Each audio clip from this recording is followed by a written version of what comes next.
Hi viewers. బంగారం ధర దిగొచ్చింది. పసిడి వెలవెలబోయింది. బంగారం ధర పడిపోయింది. బంగారం కొనుగోలు చేయాలని భావించే వారికి ఇది ఊరట కలిగించే అంశం అని చెప్పొచ్చు. బంగారం ధర బాటలోనే వెండి ధర కూడా నడిచింది. వెండి కూడా దిగొచ్చింది.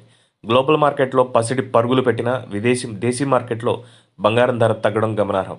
హైదరాబాద్ మార్కెట్లో గత 2 రోజుల్లో బంగారం ధర దిగొచ్చింది.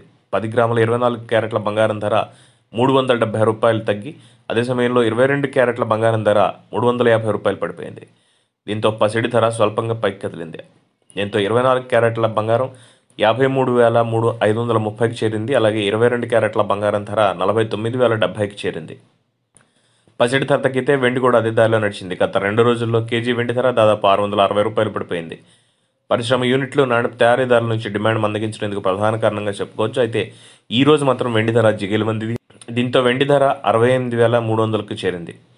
మరోవైపు అంతర్జాతీయ మార్కెట్లో బంగారం ధర పైకి కదిలింది. బంగారం ధర ఔన్స్కు 0.14% పెరుగుదలతో $1966కు చేరింది. బంగారం ధర పెరిగితే వెండి ధర కూడా ఇదే దారిలో నడిచింది. వెండి ధర ఔన్స్కు 0.42% పెరుగుదలతో $27.66కు ఎగిసింది.